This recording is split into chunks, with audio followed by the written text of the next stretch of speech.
અમદાવાદમાં અસામાજિક તત્વોના આતંકની વધુ એક ઘટના સામે આવી છે। નરોડા વિસ્તારમાં સદગુરુ લેન્ડમાર્કની આ ઘટના છે। ફ્લેટના ફ્લોર પર અપશબ્દ બોલવાની સ્થાનિકોએ ના પાડતા છરીથી હુમલો કર્યો છે।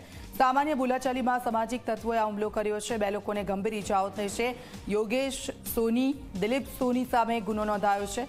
નરોડા પોલીસે ગુનો નોંધીને તપાસ હાથ ધરી છે। સંવાદદાતા ઉદય અમારી સાથે ફોન લાઈન પર જોડાઈ ગયા છે। ઉદય, કડક કાર્યવાહી કરવામાં આવે છે તેમ છતાં પણ લોકો સુધરતા નથી। વધુ એક આ ઘટના સામે આવી છે। જરૂર દીક્ષિત, વાત કરવામાં આવે તો અમદાવાદના નરોડા પોલીસ સ્ટેશન વિસ્તારની અંદર આવેલી સદગુરુ લેન્ડમાર્ક સોસાયટી જ્યાં ફ્લેટ છે, આ ફ્લેટની અંદર જે પ્રમાણે સ્થાનિકો વચ્ચે આખો ઝઘડો થયો હોવાના દ્રશ્યો સામે આવ્યા છે। અને આપણે સીસીટીવી પણ જોઈ શકીએ છીએ કે દ્રશ્યોની અંદર કયા પ્રકારે ઘર ઉપર હુમલો કરવામાં આવે છે, માર મારવામાં આવે છે। ત્યારે આ સમગ્ર મામલે જે છે ફરિયાદી દ્વારા યોગેશ સોની, દિલીપ સોની નામના સહિતના વ્યક્તિઓ ઉપર ફરિયાદ નોંધાવી છે।